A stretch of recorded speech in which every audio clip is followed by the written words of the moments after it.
Hello, everyone. Welcome to Season 4, Episode 12 of Euphoria. We are days away from the Athens semifinal and final. I'm Drake. This is Frost. When do you fly?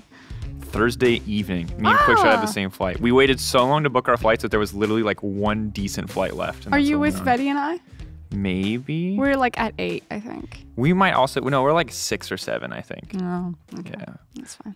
We have to fly out early. Normally fly in Friday morning, but it's like hard to find flights to Athens. Anyway, that's like basic casual life stuff. This episode is all about questions from the public, from you, from the viewers. We have a giant basket of questions, but there are two topics, obviously, that have been asked about more than any others, and we're going to talk about one of them at the start of the show and one of them at the end. The first topic that we'll talk about now is G2 versus Fnatic, and at the end, we'll talk about Athens, some playoffs predictions, some Worlds predictions, and everything else is in this. He's currently putting his hand in a wooden bowl. Thank you for podcast land. Wooden bowl. We'll give you some ASMR. Yeah, that's the sound of questions in a bowl, folks. I bet you didn't expect that one on your And then day. our lovely producer, individually cut up Instagram and Twitter questions. So we have your name, we have your face. We know what you asked. We know what it's all about. And this guy got Lamar Burton as a face. All right, we'll see if we get your question later, sir. Anyway, first up, G2 versus Fnatic. Now, Frosco, there are two things I want to talk about here, and you can choose which order you want. I want to talk about a little bit of the G2 Fnatic rivalry and some of the very bad takes that both sides have quite clearly. And there's also the most recent G2 versus Fnatic best of 5. Where do you want to start? I want to start, I think, with the takes or like fan perceptions. I actually think that's almost far more interesting than the games. The best of 5 was meh. It was good. It was really good. It was like an insane best of 5, but also it was like, wow, G2 might lose. And then I guess not. that was pretty much the summary, right? From a broadcast perspective, nothing could be better than a series going to all 5 games. I mean, yes. I don't think it's any secret that the longer a broadcast goes, the more people that are likely to watch it when the stakes are that high. So anytime, like in terms of what a broadcast wants, we want 5 games every single time. We want every game to go as long as possible and to be back and forth and be incredibly exciting, which that delivered on. Yeah. That said, what I don't want is the salt mine back and forth. So I have mixed feelings, right? Because on the one hand, I appreciate the salt mine. I find it funny. But when like it does get to a point where people are like actually tearing other people down and like it clearly crosses a line, right? And I think that like a lot of the comments that I read are like, Jesus, like people are really upset and like being really mean and just vitriolic to other people. And I was like, God damn, like I understand sports fandom, but maybe it just like crosses the line for me because I'm a commentator. I'm just not allowed to be that level of super fan. But my mom is a shit talker, shit poster. Does she just shit talks random people on Twitter, right? Yeah, so my mom, the only interactions that she does on Twitter is she hard flames. She like messages me and then she like hard flames college football. Her team is the University of Oregon Ducks. And anytime anyone says anything bad about like a Duck, like she'll go to like the Duck players and like randomly comment to these guys, be like, you're such an upstanding young individual. I hope that you find like career success. I'm like, oh, that's wholesome. But then she'll go to like, I don't know, the Beavers and just be like, you're a piece of shit and I hate you. There's a Ducks Beavers rivalry. The rival team. Yeah. Anyway, so yeah. Okay. So your mom's one of those people. So this is my favorite thing, right? And this is obviously the ones that bug me the most because people are like, wow, people are so biased for G2. The broadcast is so biased for G2. Like, they're not that insane. They're always cocky. They're cocky all the time. Like, here's the thing that Fnatic fans and everyone else needs to accept. G2 is the greatest European team. Sorry, the best European team of all time. Greatest is a different definition for me. But currently, they are the strongest European team ever. They won MSI. They beat SKT in a best of 5. And people will try to discredit that by saying, like, oh, but they beat Team Liquid in the finals.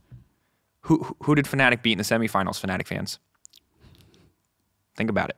Like, you can discredit any way you want. Like, except for H2K's run, which we can all universally agree was pretty XD, okay? Except for that H2K run. We can agree that that was pretty bad. But no, you actually bring up a really interesting topic, and it's the idea of getting like the narrative correct. I know that narrative is like a word that causes a lot of European fans to lose their mind. But the reality is that as commentators, yes, our job is to analyze the game. At least the color caster's job is to analyze the game. But personally, how I define shoutcasters is that we're storytellers first and foremost. Yep. We're supposed to make the game entertaining, explain to you the holistic like story narrative as well as the analytical narrative of what's happening in game, and to make you actually care. Because otherwise, there's no difference to watching a game versus watching high-low solo queue. Here's an example. This is a no narrative cast. Game 5, G2 versus Fnatic. Reckless picks Tristana. We go, this is an odd choice. Doesn't make sense in the current meta. 3-item carry. Guess it can all in early game. That's all we talk about. Instead of maybe talking about, I don't know, this is his signature pick. Every single late game in the history of, I don't know, ever, Reckless has shown up and carried on this champion. That sounds like something we should probably talk about. Like, that seems significant to me. But of course, that stuff can be disregarded. It can also be overdone. It can be like, ooh, perks on traditional AD carries. How's he going to do when he's like played a bunch of traditional AD carries? And some of us may have done that before, may have been overcritical of perks, right? But like, obviously it can be overdone, but it is a good thing, and it makes the games more exciting. And like, the history and the context of any given game or play or player or org or rivalry makes a difference. It also makes the rise and the victory that much sweeter. If you pretend that Fnatic and G2 are on equal footing right now, when Fnatic win, like, maybe Fnatic fans are like, we have been vindicated, we knew all along. Like, that's fine, but I personally think that it feels sweeter if Fnatic get to tear down, quote, the best team that Europe has ever produced to rightfully take their place. Like, that's to me insane. Is a much cooler narrative. And I think probably more honest to Fnatic themselves right now. Like, everyone knows, you talk to any team, everyone is terrified of G2. Fnatic were the only team that said, maybe we can beat them. And they maybe almost did beat them. Yeah, and that was sick. And like, that is a big achievement, because not only are Fnatic, like, not only have they risen through a lot, not only have they like had kind of an up and down year, I would say overall, this season obviously much better, but spring a little bit rougher, and coming to and now challenging G2, being clearly top 2, fighting and being head and shoulders above the rest, even if behind G2, is cool, and that's significant. And that, like, I think you should take pride in that. And yes, you didn't quite finish the series, but if Fnatic had 3-0'd there, that would have been a big deal, because G2 are so impossible to beat. Because it's even better because it is an upset. Yeah. And the thing is this is what I will say, is there's obviously a lot of arguments about like scope and scale of achievements, right? So winning MSI is a big deal. Winning MSI by going through SKT 3-2 is a big deal. Like, that's what makes G2's run matter to me, not the 3-0 Liquid final. That said, the most domestically dominant team is still 2015 Fnatic in terms of 18-0 split. You can't take that away from them. Outside of that, like, they were pretty uncontested in best of 5. OG did an okay job. That was one of the most hyped finals of all time. Like, that's the most domestically dominant. G2 has never been that clean domestically, even when they voiced themselves that they wanted, like, they're like, oh yeah, now we're chasing a perfect split. Like, 2 weeks later, they're like, well, we did that thing where we throw a game and now we can't anymore, right? And like, so yeah, Fnatic can hold on to that 2015 domestic title, but most domestically dominant does not equate to one best, because League of Legends gets harder every single year. Players get better every single year. And, that's just like something that people have to accept, is that like, that glory and that domestic dominance was great, but like, G2 is the best team that Europe has ever produced. And is the first time that we can genuinely say, going into an international event, and we'll talk about this more later, that Europe has a shot at winning Worlds. Because last year, the fall of LCK surprised everyone. We thought Europe could get a semifinal. We thought if we were lucky, and we were, well, not lucky, but we were good, we could get a final, right? And we did, and that's great. But this is the first year where we can actually say, without laughing, without like, that G2 can win the World Championship. And that's huge, and that shouldn't take away from G2. That bracket draw, though. It is pretty yikes, though, let's be honest. Like, the other thing that people quote is like, yeah, but what if G2, like, troll around on stage? And it's like, well, that is a concern. Because they could go boom and we could have another G2 vacation meme on our hands. But the same is true of literally any team on world stage.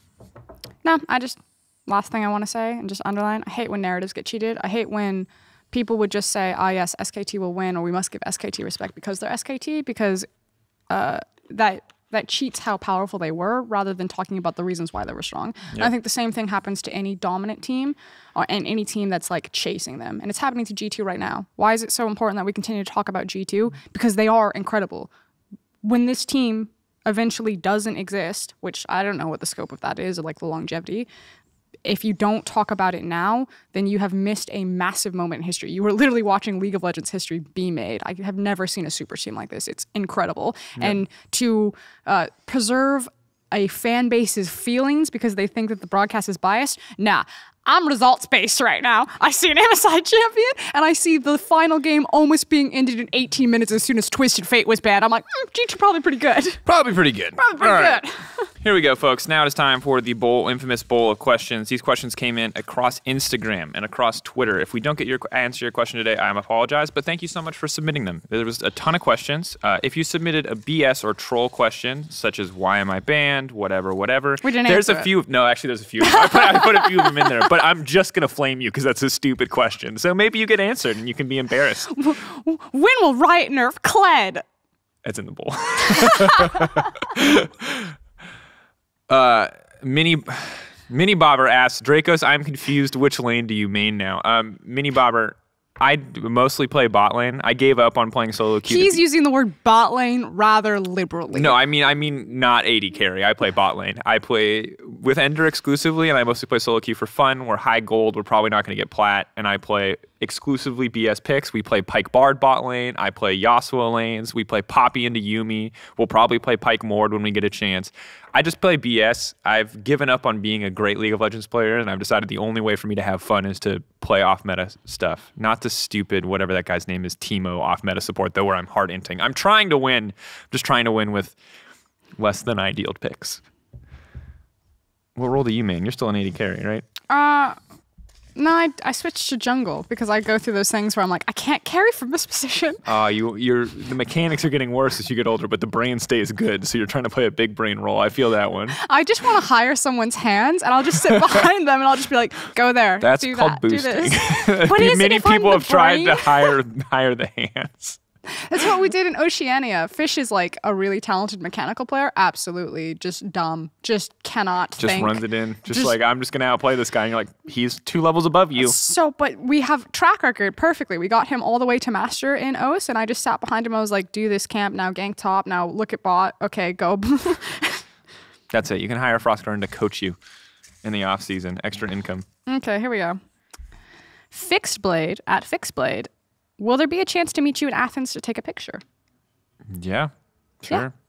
There are questions also about League of Legends. There's a mix of fun off-topic questions. We've gotten 2 off-topic ones in one. But yeah, fan meets in Athens. If you are there with all talent, I want to say. I can't promise. There's like Obviously, a festival or mini village festival thing at the plaza. There's like a big fan event. All right, serious League of Legends questions. All right, it's the Kled question. I'm going to hold it. We're going to get back. I swear to God, the bowl is full of real questions. Okay, there we go. We're going to do the Kled one in like 2 questions. Guy who's flaming Kled. Ask LAC, which international teams come closest to our top 3 in terms of play style, in your opinion? This is from Noah Shar at Yulwei Lol. So the question is the global teams, so LCK, LCS, and LPL, LMS to LEC. And he says in terms of play style, so are we looking for like international comparisons to G2/Fnatic, I guess would be the look there? Like, who do you think what teams would you equate the closest to G2 right now? Unfortunately, I don't know enough about the LCK to speak about them. Mm-hmm. The 2 regions that I watch exclusively are LEC and LPL.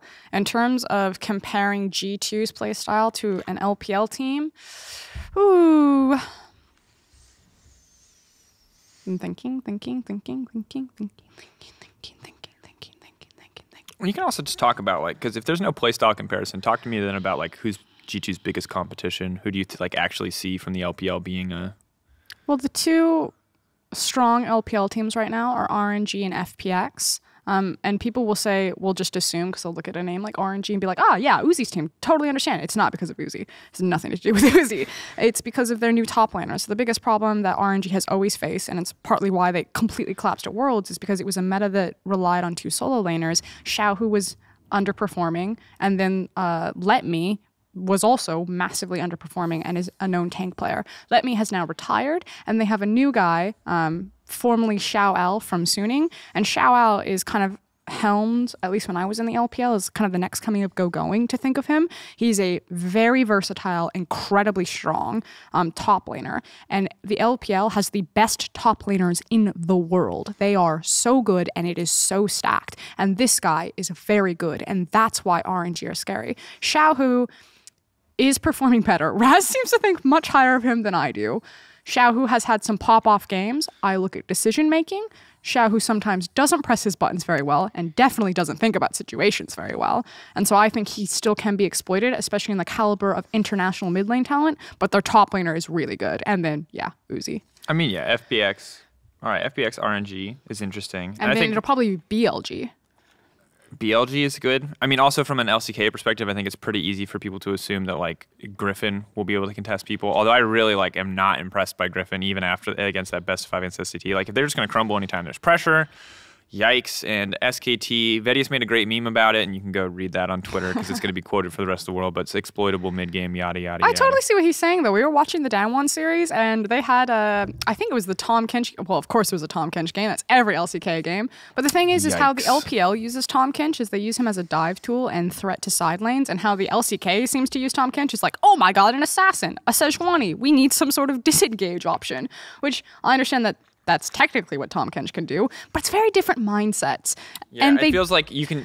Folks, let me just ask you this. Let's say you're queued up, and for the sake... we're just going to use a real-world example, but let's just use CSGO. You can buy body armor or a gun.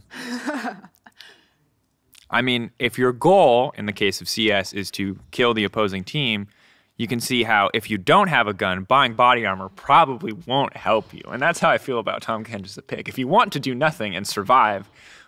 Woo! Congrats! But doing nothing and surviving isn't generally how you win games of League of Legends. So I hate Tom Kench. They just fumbled the lane assignments. They could have used Tom Kench to threaten into a side lane. They ARAM back and forth in the mid lane. Nothing got done. And we're sitting there watching like, isn't this Korea? Isn't this the like godsend of macro performance? Shouldn't they know things that we don't about how to move pieces around the map and unlock certain... And I was just like, no, they actually don't really know how to move the game forward. And I think that was... kind of making SKT mortal to Vedius and I as we watched it. And I think that's where Vedius's tweet came from. It was, we hold them to such high expectations, and it wasn't there. Still a good team. Real good team. Yeah. But not unkillable. Could also ramp up. Could just be how they play in Korea. You never know, because they did turn it on versus G2. It was a great best of 5. Asher the Great, Asher _the_great_ from Instagram asks, certain members of Fnatic seem to tilt easily in a best of 5. How do you think this will affect Worlds? Of course, Fnatic not locked for Worlds yet, but it looks pretty likely at this stage, short of Schalke winning the split. Do Fnatic have a reputation of being an emotional team? I don't know. I mean, I think from an outside perspective, yes, but it's kind of always denied, right? Because obviously, like the reckless crying on stage bit, like you hear about the drama behind the scenes, but it's hard for me to know how much of that is like actually serious. Like they talked about like reckless punching Broxa or vice versa. I don't remember what the drama was in the offseason. I have no idea what that rumor.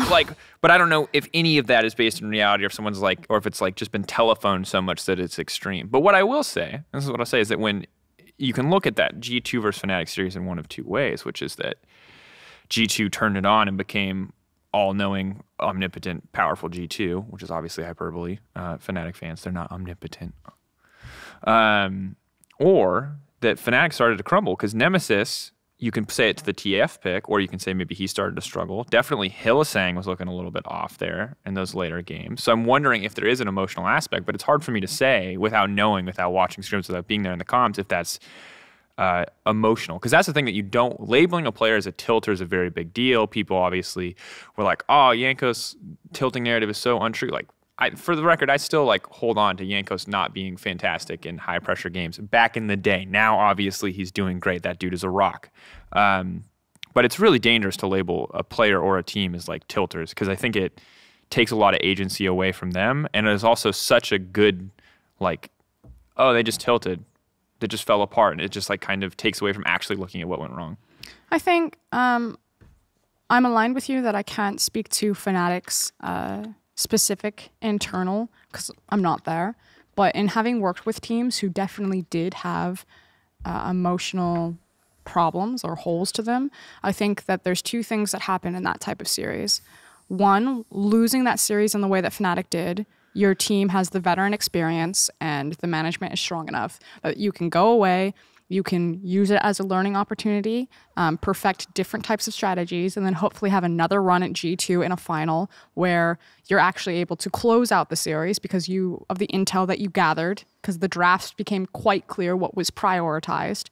Or two, you don't have the management, you don't have the experience, and the next time that you face G2, you get 0-3'd because there's no coming back and people do fall off the face of the planet. I mean, if your team has the potential to mental boom after a series, that is a series for you mental boom, because the pressure on both of those orgs to perform in that series, those players, and the comments that come on behalf of the orgs upon like Fnatic's not that great or G2's not that great, like I can only imagine, not having really dove into the post-game thread, the amount of like, and the respective team discords, the amount of shade that was thrown both ways, like the amount of just awful things that were said. So like if you're the kind of person that's going to break or the team's going to break, that would break you. And while I don't know how emotional Fnatic are, obviously they've garnered a reputation. There were struggles in the past. Is that still the case? I don't know. That's never going to do you any favors on a big stage. Being a momentum team is always hype, and it can be a good thing, but it's never like, it's also always a bad thing. Right? Like it can be a good thing when things are going great and you're like, yes, momentum, momentum, momentum, momentum. But like that's always going to be a double-edged sword. Like there is always a negative side to that too. I think from my perspective, the best thing that could have happened for Europe at Worlds would have been if Fnatic won that best of 5 and then G2 came back, and I don't really care who wins past that, like if it's G2 that wins the split or Fnatic that wins the split, because I think that confidence is probably much more important to a team that's been chasing chasing first for the entire split than the team who has been on top of everything and needed to learn a hard lesson before international competition. Yep. I would rather G2 have learned a lesson and actually lost a best of 5 before the most important stage, when they are currently the best chance that Europe have to win. And I would have preferred that the team who has been chasing being the best got to taste that and had some of their confidence boosted back up going to Worlds. And I think because it was a G2 victory in the way that it was, we'll see how Fnatic look against Schalke, and we'll see if Fnatic can get back to the finals and take another run. But my concern is that you lose all of your confidence there. You have a mental block, and we might not have a strong Fnatic that we really needed for Worlds. And now Europe's only sending one good team. Agree. There are concerns about teams collapsing, especially with G2 dominating. I've seen it happen at China all the time. Yeah. Oh, okay. All right. There's a lot of questions here. Vasil Jordanov. Oh, no. Vasil Jordanov, too, on Twitter. Apologies if I mispronounced your name. When will @Riot Games finally nerf Kled? Subtle. Got him. Don't know. Don't work for the balance team. Don't even know if Kled is that OP. Azael's really good at him. You can maybe ask Azael. Azael might know if Kled is actually broken or not. Can we just be clear? We don't know. We don't know any of this stuff. We have completely different jobs. The only reason I usually jobs. answer these questions, they're not nerfing Kled because they enjoy watching you, specifically Vasil Jordanov, suffer. They queue up, they watch, I don't know what your username is, but they just like right-click, spectate your games, and they just... Over 5 games of Kled. Get him on the graph. He thinks we're going to nerf. Here's another buff for Kled. Mr. Jordanov. When will Medic cosplay Nurse Akali? It's in his name. FFS. For frick's sake, for fiddlestick's sake, false advertisement. I don't know. He promised us that, and I think he has the pieces. We're waiting. It was because he couldn't fit into the costume. He got like the largest, I know this, he got the largest size and he couldn't fit.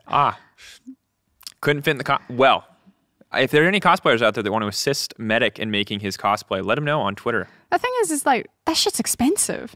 And it's like... He agreed on stream, if he got the subscribers, that he would do it. I understand, but you're making an agreement to something that can cost upwards of thousands of dollars. I'm not saying it was a smart agreement. I'm saying an agreement was made. What's the last question? Do you think the EU meta stacks versus the LPL and LCK well? Yes. No. No? Yeah. Why? Explain. I was having this conversation with Ender about the priority of teleport as a summoner spell and how Europe, and how it changes how you get priority, pressure, and tempo. I know all of those buzzwords that people hate. Yep.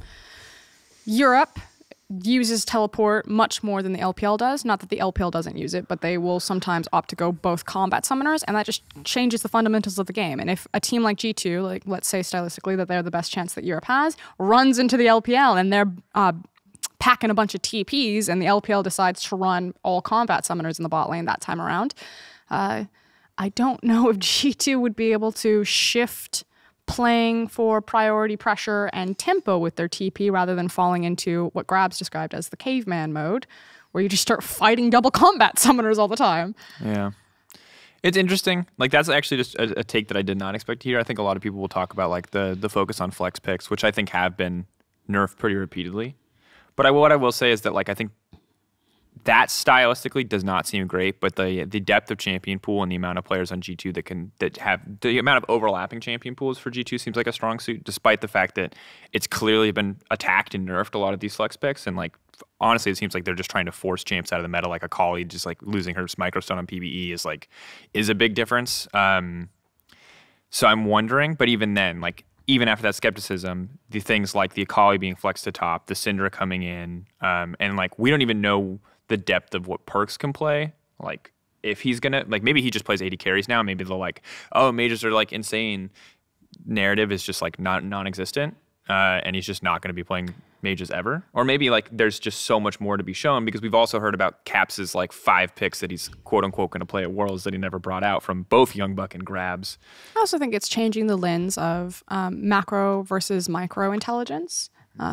There was a really interesting discussion that was happening on the analyst desk that I think got rounded out in PGL about when people see really bloody games, they assume it's lower level League of Legends, which was really labeled on China for a very long time. But realistically, G2, we need to start celebrating a different type of intelligence and a different type of genius, and having how people think about matchups, where the breakpoint in the matchup is, how the matchup should actually be played. Deficio said it on desk. G2 think about matchups differently than any other team in Europe. And so a different European team can think that this is how a matchup works and this is where it wins, and then G2 smash you with it and you don't even realize what's happening. And I know from scrims that that's what Chinese teams used to do to other international teams, is that it was specifically a European team that told me this, but a European team would run a 2v2 into a Chinese bot lane and lose both sides of it, and then lose all confidence because like, I have no idea how this works. Clearly, I was wrong about everything, and I'm having a midlife crisis right now on like the biggest stage in tournament. And I think that's also kind of one of the big break points in a meta that is so matchup focused, because there's so much early gold and so many resources packed into early game where lane phase is so important. If you can't figure out where these matchup break points are, and if you play everything standard and then you're just the better player, whatever, but if you have the creativity to think about it differently, to unlock a different outcome via a combat summoner or a back or a special item timing, like that will be the make or break. And it's so small and you can't see it like you can a big macro movement on a map, but these things matter, and that's why G2 are so incredible. It's also why Invictus Gaming were so incredible. It's those types of decision making that are much harder to see and measure that make these teams into MSI and world champions. Concerning though. Yes. I'm worried about our match for CLPL. LCK seems to be fine, given that their early games are slow in a world where you're literally paid to play aggressively in the early game. Cough, cough, tower plates. I think everything is going to be fine on that front. All Get in that bowl. Another Instagram, what it looks like. Chibi Action Hero asked 2 questions, I think. For Dracos, if you were to cast for a different esport, what would you pick? CSGO? Yeah, 100% CSGO. CSGO is lit. I love CSGO. Watching it as a spectator. Obviously, I love League. Like, League is definitely my number one, but CS is like a really cool esport, and is very different from League of Legends in terms of like cadence and pacing, and also has like just like a really long, rich history to pull from. Do I think I could cast CSGO? Hell no, there's so much history there. Like, absolutely not. Would I love to do it? Yes. Every caster approaches CSGO. It's like, I'm going to learn CSGO because and then they get into like, it's too far. I like we're too I played deep my in it. first competitive game with Ender last night, and we won. Aww. And by that, I mean I fed relentlessly, and Ender killed people. It was great. That was cute. All right, let's see if we can get. Mate, just pull one. I'm spinning up the bowl. I picked that one. You did. I'm just gonna read your because you put your Twitch TV link in your name, and I feel like this isn't at Wax's dad. Wax Dad. When Phil puts the image there, you can go to that Twitch TV link if you want. Hashtag Ask LAC. Do you think that G2's greatest strength, flexibility, is also their largest weakness? It would seem to me, at least, that G2 often picks bad matchups on purpose. So I picked this one because I thought that's an interesting hot take, because no analyst would ever agree with that. Really? Yeah, G2 almost never pick bad matchups. They almost exclusively pick winning matchups. That's why they flex everything around, so they make sure that they get winning or decent matchups. What about the Mordekaiser Yumi? Well, I don't. Devil's advocate here. Again, the idea is that it's a direct counter, but the problem is that they fell so far behind because of the initial TP, because the win condition on that is that Pike needs to be able to kill Yuumi for the duration that Garen is in there with Mordekaiser. Also, Mordekaiser should be able to 1v1 Garen, theoretically. But they threw it away, so I don't think that's actually how that works. I'm curious if G2 will ever try to use it again, but Perk said it on PGL. I will echo the sentiment here. If he hadn't made that atrocious TP at level 5, I'm pretty sure that lane would have gone different. And missed all his skills. That's the important part. Shout out to Luca. What's up? Yeah, it's interesting. Like, I don't know. To me, it feels like everything that G2 does is about, and the flexibility of their draft, and their biggest strength is like deliberately counterpicking for lanes and using lane priority to take control of the map early game or mid game, whenever. And I think that that's kind of their thing. So bold strategy. If you want to follow up in like the DMs or whatever and say like, this is where I think it's a bad example, maybe we can talk about it more. But if you only find one example, then that's not a hypothesis. That's a random occurrence. This is the one that fell out. SO4, maybe you should be grabbing. We should trade back and forth on this grabbing thing.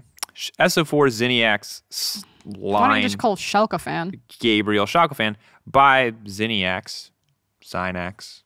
I don't know, dude. You let me know how to pronounce that. Who is the best rookie from this season until now? Not just regular season, I think is the important thing there. Who is the best performing rookie of the split? Best performing rookie? Remember, Rookie of the Split is a regular season award, but we will be talking about the whole season, including the playoffs. Who's been the best rookie? Who are your candidates? Larson and Humanoid. Larson, Humanoid. Didn't Humanoid play last split? Is he no longer technically not a rookie? Oh, yeah. Only rookie for the split, not rookie for the year. Or is this maybe he means for the year? Because otherwise this is like literally Misfits and Rogue. Just say year. Yeah, say year. Why not? I've been most impressed with Larson and Humanoid to a lesser extent. The reason why I bring him up is I think there's a lot of hype surrounding Humanoid, and I think rightfully there should be. Humanoid is a very exciting player, and I cannot wait to see what he matures into. But it's very clear to me in some of his decision making that there's a lot of experience to be gained, and you haven't seen Humanoid's ceiling. Because the thing is he can acquire a lot of leads, and maybe it's Splice's inability to maximize the individual leads that he acquires to turn them into team leads, or he himself doesn't have the experience to make the correct decision making on how to impact the entire map. But Humanoid isn't there yet, whereas I think Larson has completely the inverse play style. He is really good at reading the map and finding leads for his team, but that means that he goes under the radar and he's not as celebrated as someone like Humanoid because he's not acquiring those flashy individual leads. So I personally prefer Larson's playstyle, but I do know that the conversation mostly centers on Humanoid, rightfully so. Don't want to I hate when people are like, Larson better than Humanoid, so I must shit all over Humanoid and put him down. No, they're just different. That's not how you make an argument, by the way. If you won't believe that's how Reddit makes a lot of arguments. That's sure. Social media, if you want to advocate for someone, tell me what they do well. Don't trash their competition, right? So yeah, I think Larson, super stable in lane despite his lack of experience, is really able to acquire leads for his team because of how he gains priority and recognizes state of the map well. He almost never gets caught out or punished by better mid laners than him, and he can climb to the occasion and pop off and get some solo queues. Up until both the Splice and the Schalke series, I probably would have been on the Humanoid train, but now I am on the Larson train, and package into the Fountain aside, because that was obviously catastrophic. If that's what defines his career, people have a very short memory. It was really funny though, so definitely hold on to it for a few months because that was hilarious, but also very sad. But the Spicy, he really showed up and he was good and he proved that he could carry a game because during the regular season, you're right, he was this rock. He was so stable. He was doing great things, but I was also carry a game, pop off, kill your lane opponent, win your team the game. Your 15 CS lead isn't making Rogue a top tier team, but it did really matter in playoffs where he was showing up, he was making clutch decisions, he was everywhere that he needed to be. So up until playoffs, wasn't the biggest believer in Larson. Don't think he got Rookie of the Split in our regular season. Actually, I might have voted for him because the options weren't. It was either him or Inspired, pretty much were the only two contestants. I might have voted for him, but wasn't in my top mid laner standings. And now after playoffs, I think I could perceive him to be one of the top mid laners, and I think definitely the strongest rookie this year. Grab it.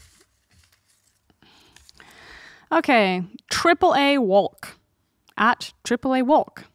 During LCS press conference, Rupert and Kane said that they go to Europe for Worlds preparation. Meanwhile, Korean and Chinese teams seem to stay in Asia. What do you think of potentially not having all teams from the 4 major regions preparing in the same region?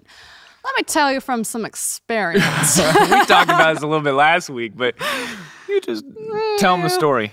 Okay, so China only exclusively scrimmed China for a portion of the 2015 preparation into Worlds, which is why they had such a inbred meta. Remember when Skarner was really bad, but Clearlove was playing Skarner? And Kakao was playing Skarner? And you don't have to just take my word for this. They said this in interviews. Invictus Gaming famously talked about how they lost the first half of groups and then they won the second half of groups in 2015, talking about how they came in, tried to play like Korean teams, then decided that they should just play how they were playing before, got better scrims, and then popped off.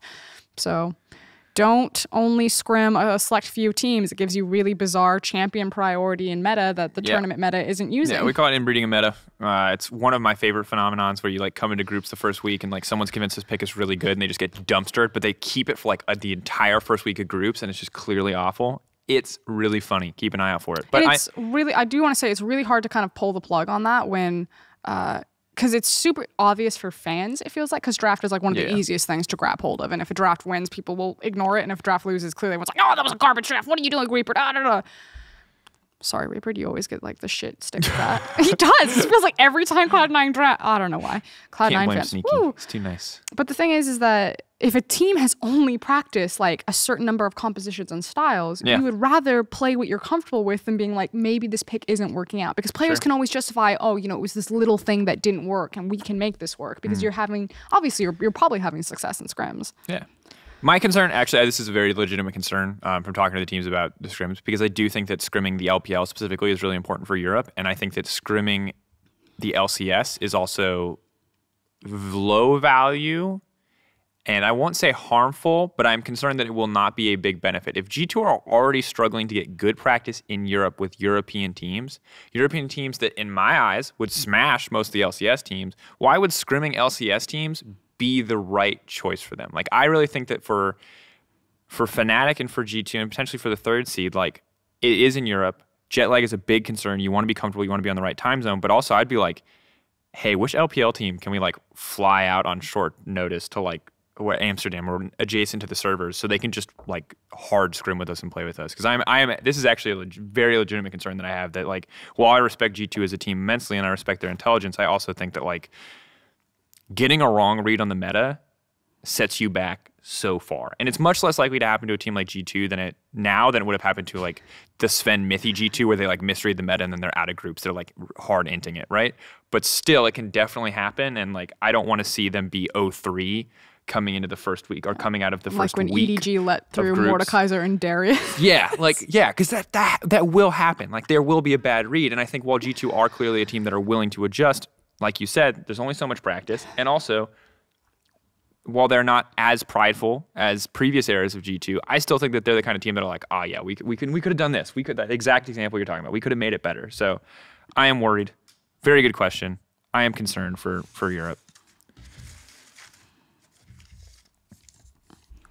Too much to say at Jay Bergerson 94. Why can't the EU Fiesta with the best of us in the LCS? Why can't the EU Fiesta? Oh, I get it. Why can't the EU Fiesta? The best part is with the best of us in LCS. LCS. This guy, shout out to you, by the way, because you responded to your comment. You're like, please, crazy fanboys, I'm just trying to meme. Like, stay out of here with your like BS. Like, this is why this question got added to the list, because I really love that. So there's this thing that EU can't get rid of, and they focus on a little bit too much, and it's called side lanes. And the fact that they feel the need to go there all the time is actually what holds them back. And so this is why I respect the LCS, is that they're committed to the Fiesta. You know, they are all in on the party. They're playing beer pong. They're doing shots. Like, they live for the Fiesta. And the Fiesta only happens if everyone goes to that one lane. Because, like, 2 people hanging out mid lane, that's not a Fiesta. That's, like, 2 people chilling. Right? That's like a coffee date. That's like a coffee date. Like, that's way too intimate to be a Fiesta. But, like, you need all 5 people in and around one place for it to be a Fiesta. I think secretly the LCS is the like Achilles heel to China, because the LCS, like, will go for the fiesta, and China doesn't know that they shouldn't. They're like, we got an invite to a party. We never get invited to parties. Let's party with these guys. And then they just keep running out. Like, haven't you seen the movies? They're from California. They must know how to party. Let's go. Like, it's double if he's going to know how to party. It's like, no, guys. The LPL team show up. They're like, get me on top of the keg. No, don't do it, Uzi. He's there every time. Loves a keg stand. That's a joke, please. Don't flame me for our alcohol references. Okay. Ovi at Vladorian. Do you think the West will outperform the East at this year at Worlds? Also, what are your favorite games to cast the split and why? So let's start with the first one. Do you think the East will outperform? So we did it last year. The West, by the way, outperformed the East because the LCK collapsed. Woo, woo. So we got just the West got more teams in. No. I think the LCK is a little bit better than they were. I think LCS relatively. Oh, no. Cloud9 can still like make a miracle run, but like I don't bet on that ahead of time, and I never will. The fresh meme is like, Europe shows up and is, oh, will the West outperform? We gotta drag LCS. And then LPL shows up and like, oh, but will the East perform? We gotta drag LCK. Yeah, so there's like we got the powerhouses in the OPL and the LEC, and this is gonna get clipped out after both of our regions just int it, and then it's like an NA versus Korea final. Good. Oh my god, it'd be so embarrassing. And then then you got the dead weight, the proverbial ball and chain of LCS and LCK. I also want everyone to know that when our teams lose, we don't go backstage and cry about it like a lot of fans seem to tell me that I do whenever China falls out. We actually just laugh. Yeah, because either they're legitimately beaten and we're like, wow, like they're not as good as we thought they were. This other team is sick. Or they like do really dumb stuff and you're like, oh my god, they absolutely deserve to lose that. Or even better, they win when they do dumb stuff and you're like, how did they win? I was in the caster room watching Invictus Gaming versus TL when it went to that famous Tom Kench game, and as Baolan locked in Tom Kench, I looked everyone in the eye. Yeah, she's like, they're going to lose. If Baolan locks in Tom Kench, you said it before the Tom Kench came in, you're like, if they lock in Tom Kench, the series is over. Get ready to see the worst Tom Kench in the world. Ooh. It's really XD that Baolan got a skin, by the way. Shout out to you, Baolan. You're great, dude. You're a real hero, You're making Megan. the dream alive, man. Also, what were your favorite games to cast this split and why? I've never gotten to cast Fnatic versus G2. Oh, yeah? Yeah. You'll get your chance. Which is why I'm really hoping that they make the final. Yeah, we'll see. We'll talk about that more. Watch this be a Schalke G2, and I'm like, I never get to cast them. Fnatic fans are going to be so mad. I'd be upset for the sake of Fnatic. I mean, it'd be cool to see Schalke rise like that, but I don't know. Favorite games. What was the most Fiesta game that I had this season? What's the one where upset base race? Did I even cast that one? That's the issue. So I've been casting for so long, it's actually really hard for me to remember specific games. I really enjoyed casting that Rogue versus Fnatic game with Bwipo Rengar versus Woolite Sivir. Oh, yeah, we got flamed so much for that because I may have made a Woolite positioning meme, which, as Rogue pointed out, is a thing that only happened one time. And this is no flame on Woolite. Don't mean him any disservice, but fans coming out pretty hot and heavy when we make the Woolite positioning meme. Suddenly, they're not around anymore. They did disappear when people started flaming Woolite after that Rogue performance. And I gotta say, Woolite fans, if you're out there, like, support him rain or shine. Yes. Don't just like show up when it's convenient to flame us. Bandwagon. There you go. So strange. Anyway, yeah, that game was awesome. Good job to Rogue. And that was hilarious. I love that game. Yeah, Bwipo Rengar top. When he almost locked it in the Fnatic G2 series, I was like, are you kidding me? He turned around. He could have walked it out. Oh, he was like, you know what? It's not a good pick. You know what went through his mind? He was like, Woolite positioning. I can get this guy. Yeah, it's my time to shine. My time. Revenge. Oh, all right. Put him in the dumpster, Woolite. Get him, Woolite.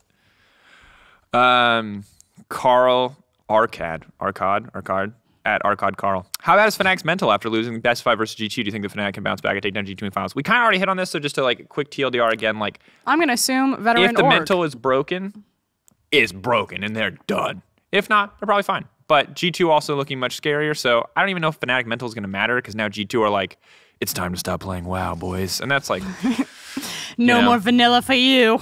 Ugh. Okay, here we go. Lightning round. Mikkel Grajek at Mikkel Grajek V2. How much time and people does it take to prepare broadcasts to the point that we see every Friday and Saturday? Also, who is your favorite person in the LEC that we don't see on stage? So you like behind the scenes? I like Phil. Phil's great. Phil's our producer for EUphoria. He actually produces a lot of stuff, including he's done some a caster new ads. special video that may or may not feature Medi Vedi coming out in the near future. He's done some caster ads. He's done a lot of cool stuff. Working with Phil's really dope. Well, we work with a huge team. There's like graphics, there's writers, there's producers. There's obviously casters, which you know about. The story meeting every week, which includes all those people. From there, you make your graphics and your replay requests. People put those together. You make all the segments that you see, and then after we're all prepped, it all kind of comes together on air. Takes all week for Takes turnaround. all week, yeah.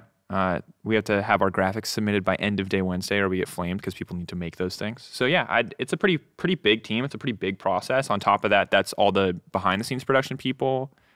In like the pre-production process, there's also all the camera operators on the day, the directors, the ADs. It's just a ton of people are involved. It's a week-long process. It's Catering. Love catering. Catering is great. Gotta love catering. There's Schnitzel Day last week. Schnitzel Day is good. Shout out to the stage managers who bring us like coffee and tea. That's like super dope. That's something you do not get when you were starting out. They're like, yeah, you got like 2 minutes to pee and eat and get some food for yourself or get some tea for yourself. And you're like, amateur casting stuff. Cool. Yeah. Okay, lightning round. Ted Hannigan at TedJH1. What champions would you like to see more of in pro play? And which would you like to see less of? I hate wave clear champs. I find them incredibly boring. Victor, Azir, Corki, all lame. I get the benefit that they add. I understand why they're good in pro play. I want to see more high maneuverability outplay kind of champions. The issue is for like the Talons and the Zeds of the world is they get 3 kills and then they just like kill people in one shot and it's really boring. But if there was like a champion that still needed to make crazy cool outplays consistently and didn't just hilariously snowball out of control, that's my dream champion. I don't know what that is. I really hate Tom Kench, and I really want to see more Jinx, which these things counterintuitive to each other. Because you really want the Kench and the Jinx. All right. Okay. Nathan at, Athalapius. What would you like to take from other esports production to add to the LEC? That's cool. So yeah, obviously watching the major, talking a lot about CS today. Their command center is very similar to our Pro View, but they do have like this map feature that's just universal where you can like click it and it full screens the map. And I know a lot of that is just like the difference in CS client versus the LoL client, but I would love to see more of those kind of baseline options for a viewer. I'd also love... I want like a traditional NBA like conference. Yeah, at the end of games. Like I really want to like get more press involved, I think we have some like really good journalists, but there's just not. I wish there were more. Part of that is it's like cross-language stuff too, so it's not all going to be English that I can understand. And it's unfortunate because the broadcast really doesn't have a lot of power over that. Like we could set up like a press, like the LPL does it, where you can set it up, but ultimately it's not worth anyone's time because if the journalism quality and the questions aren't great, then there's no point in broadcasting it. So it's kind of like a two-prong issue where, I mean, our broadcast has the capability that you could do that. We've got enough cameras, but what would actually be the value? Would the teams actually want to do it? Team comms. I would love to be able to show you guys team comms. They do that in COD League, I think. So good in cricket. Where you can listen into team comms, and you can listen in. I can cricket too. Apparently, I don't watch cricket, so I didn't know that. You could talk to them. The announcers will like ping to okay, well, I'm not going to talk to them. That's like crossing the line. How good would that be if there's like a You're certain like, hey, time? Yankos, so Caps, how'd the Baron's getting lower here. Are you thinking about going in? Or maybe it's not. Do you want to consider going into Smite? How are you going to know it's blind? How are you feeling about the pressure right now? I just think if there's like a window that players know that they can be pinged into, and it's like you see a solo kill, like Perk or Caps just solo kill Perks. And you're like, hey, Perks, Caps. what went wrong there? Talk to me about what happened. Like, oh, I'm just really bad, just missing my skill shots. Like, that's what I thought. Well, Perk's really bad today for us. Don't know. Yeah, that's what we saw up here as well. Yeah, so that would be hype. I don't know. I think it's hard actually. I think that like enhancing the in-game experience is difficult because it's like, what else can you add realistically? And if you have ideas, actually send them to us because I think we're always looking for more. I love that shit. And then like analyst desk segments, very easy to just copy a lot from traditional sports or other esports.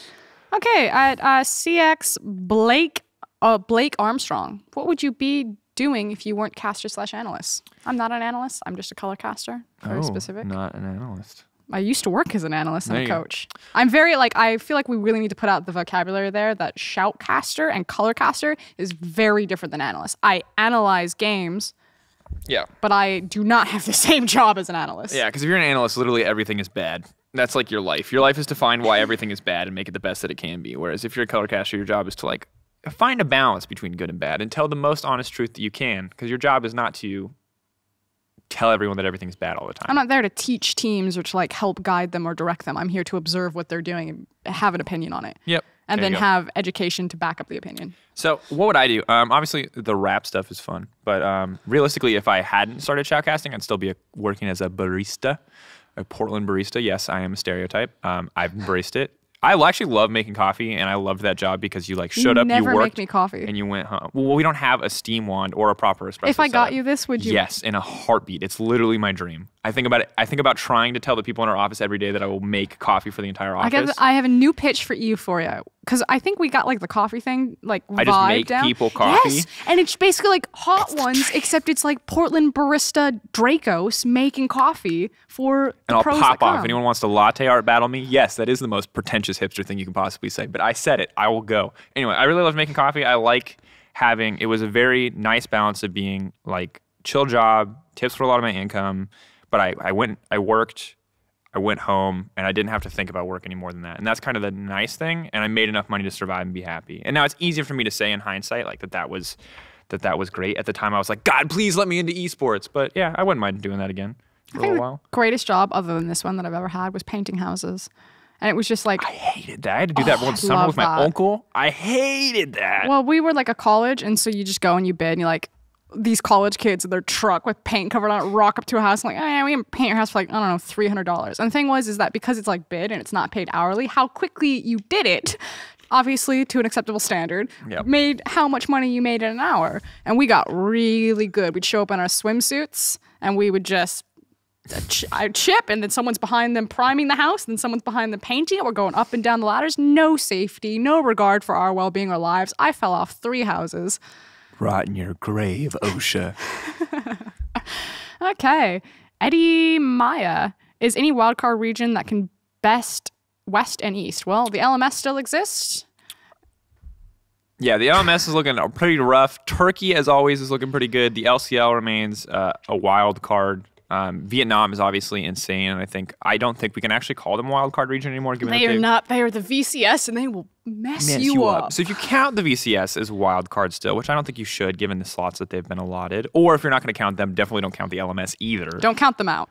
Don't count them out. And I think that those are the regions that you have to look at. I think everyone else is still struggling. I'm sad at the slow but steady decline of CBLOL. I'm optimistic about Latin America, but yeah, honestly, like right now, you pretty much just look at Turkey and the VCS.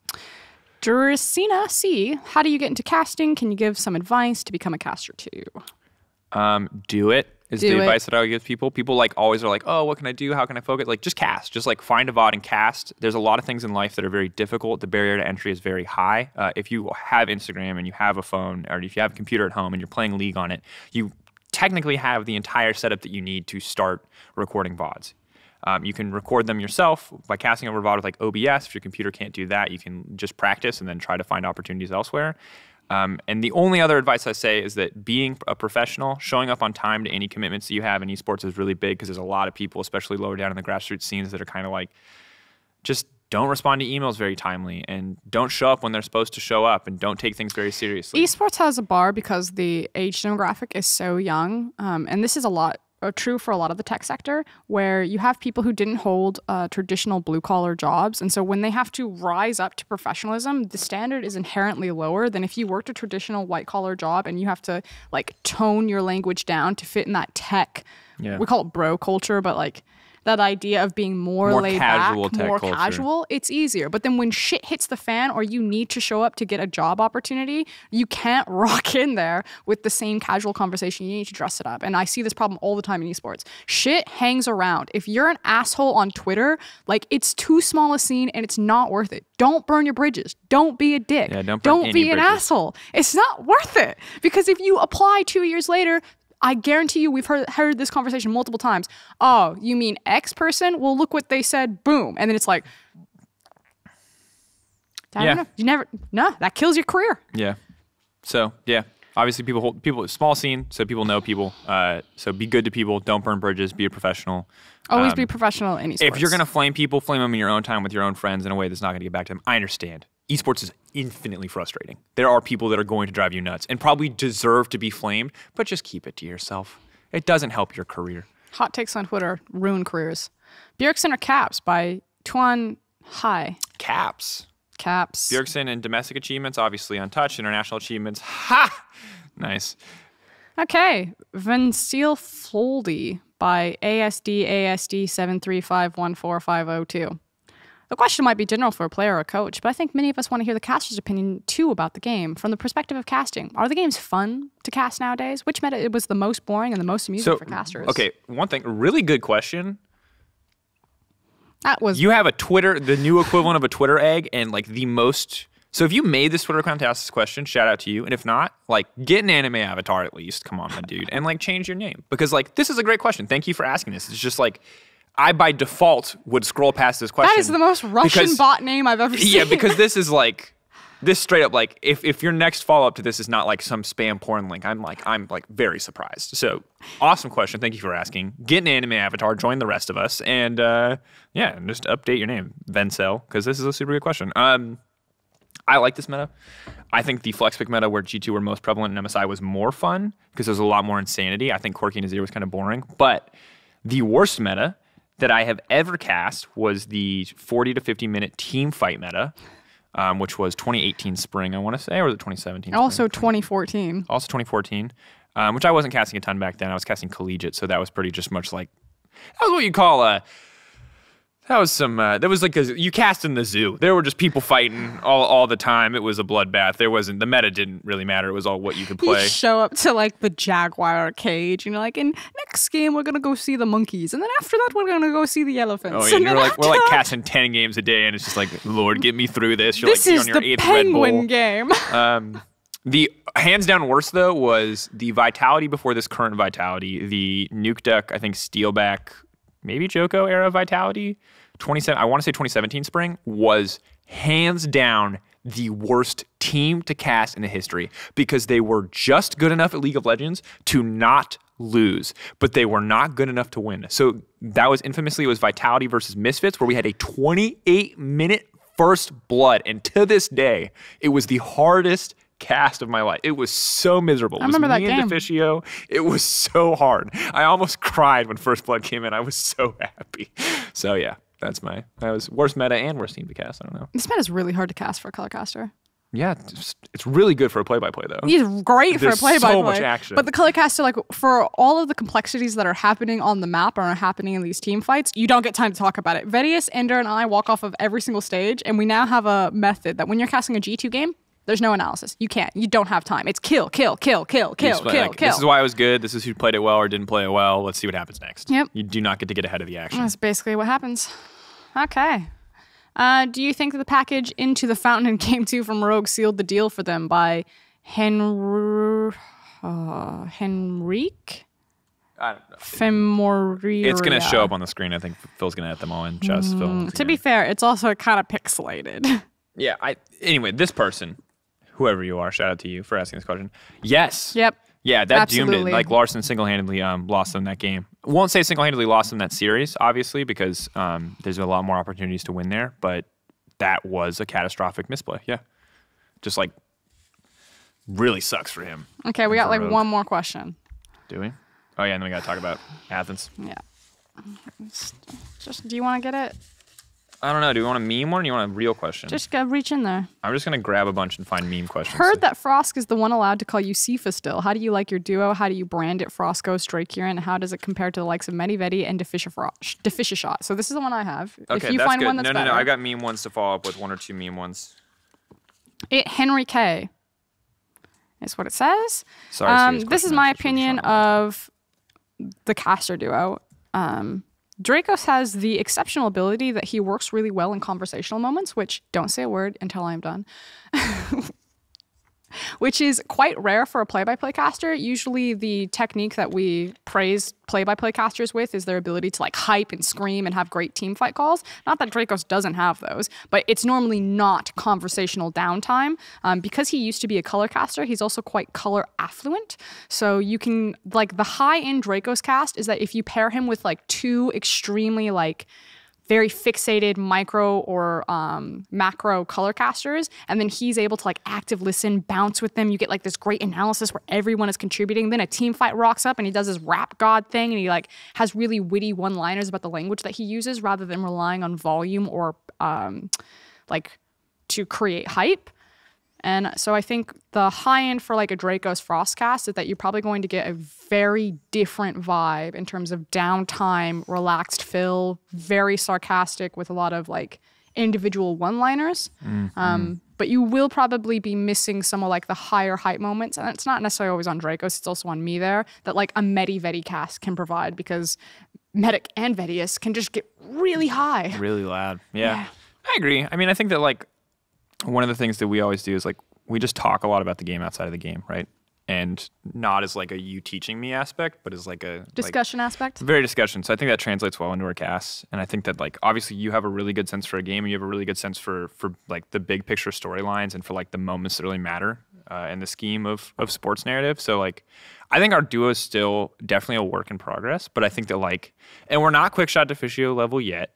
And we're probably not Medi level yet in terms of comfort, but like for our first year, we're doing pretty good. And I think our history definitely has like carried us to a certain degree, but I think now that we're actually starting to like work on it and look at it as a duo, I think like get ready for 2020, folks, because that 2020 is the year of Drake Skurin.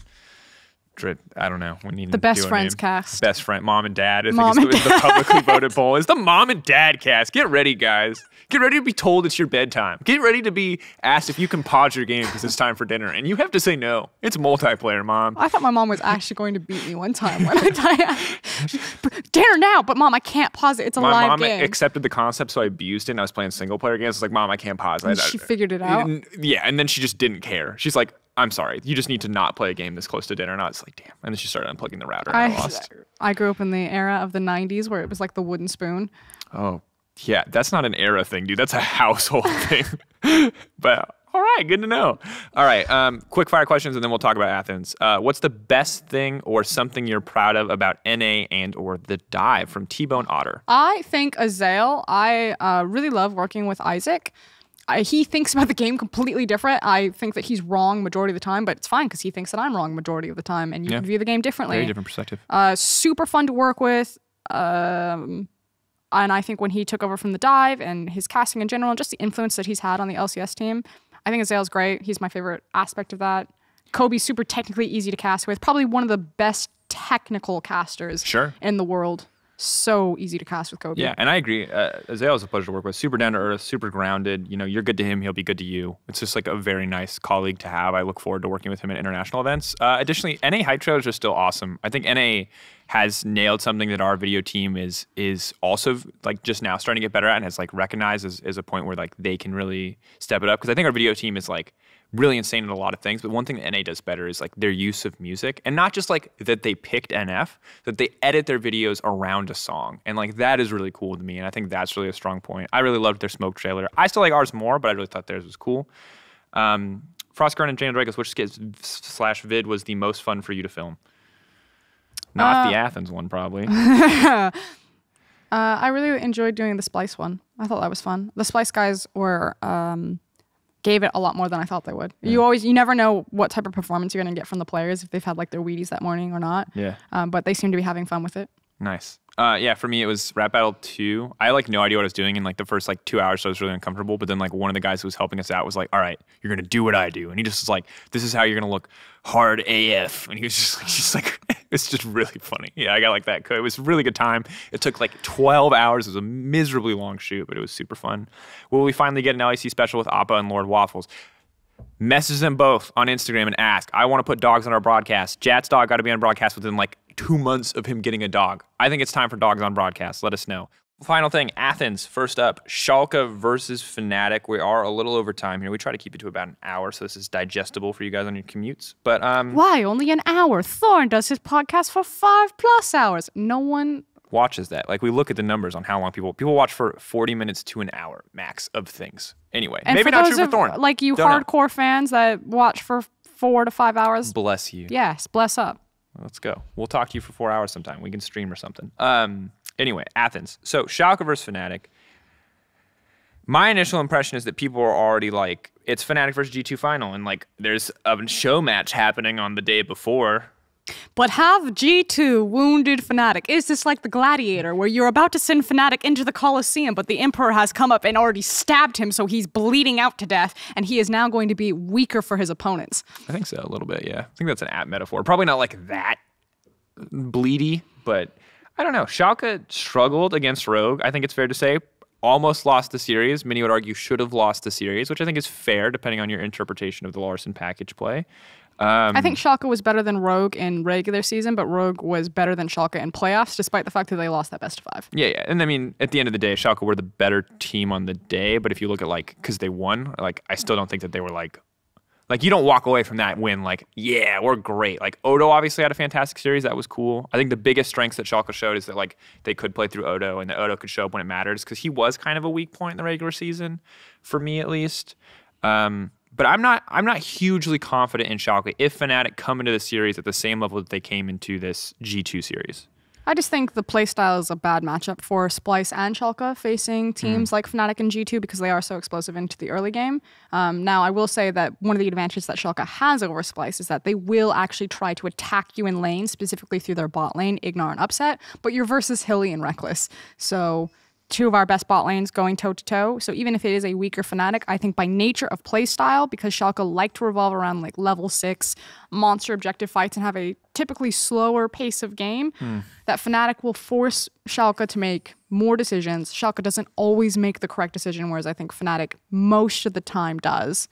And Fnatic should have a pretty easy series, especially if they played how they did against G2. You think 60-40, 70-30? Yeah, I would say probably a 70-30 to Fnatic. Dang, I'm going to go 60-40, but that's because I'm on the train that Fnatic may have mental boon. Once again, don't know. Think it's a possibility. Not sure how it's going to work out. Hope for Fnatic's sake and for both teams' sake that they both play their best, because series where your opponent's just running it down. I don't even think Fnatic have to play their best to beat Schalke. I think it's that much of a stylistic mismatch. Rogue play a faster pace style in that best of 5. Obviously, if you look at the stats, Rogue do not play fast League of Legends, but your stats will reflect that when you're losing majority of your series in the regular split. But I think naturally, Inspired likes to increased tempo of games. Broxa plays a similar jungle style and can influence Trick that much. So again, stylistically, I think it's bad matchup for Schalke. Yeah. Agree. That takes us to finals, which at this point it seems to be very likely a G2 final. And folks, I want 5 games. I am even super okay for all the people who constantly flame for G2 bias if Fnatic win. I want the better team on the day to win. But I am not confident that any team in our league can beat G2 in a best of 5 right now. I think the Fnatic best of 5, for better or worse, showed us that when G2 get going, you don't stop them. And the only way to stop them is either A, make a game even more compelling than WoW Classic to the point where they literally don't practice at all.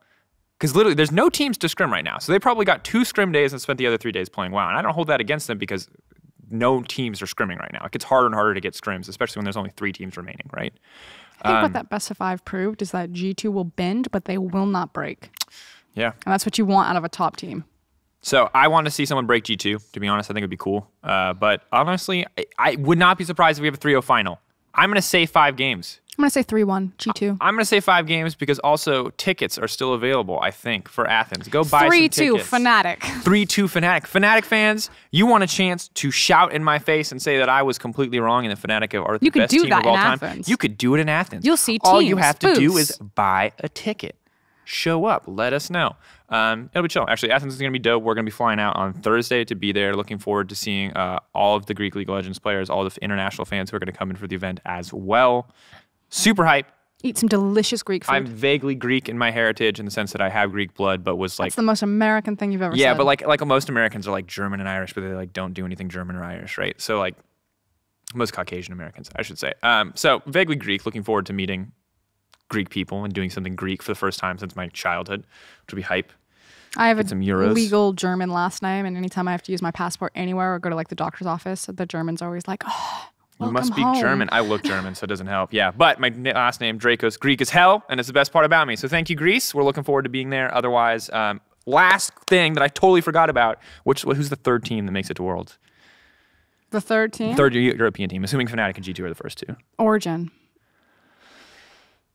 Gross. I'm going to go with... Look at who's in that bracket. Splice, Schalke, and Origin. And you will hear my analysis on it when we come to the regional qualifiers. Ooh, wow. Look at that. Giving you more reasons. Anyway, this has been episode 12. Thank you to everyone who submitted questions. There were a ton of them. Sorry if we didn't get to answer your questions. We'll do more like this in the future.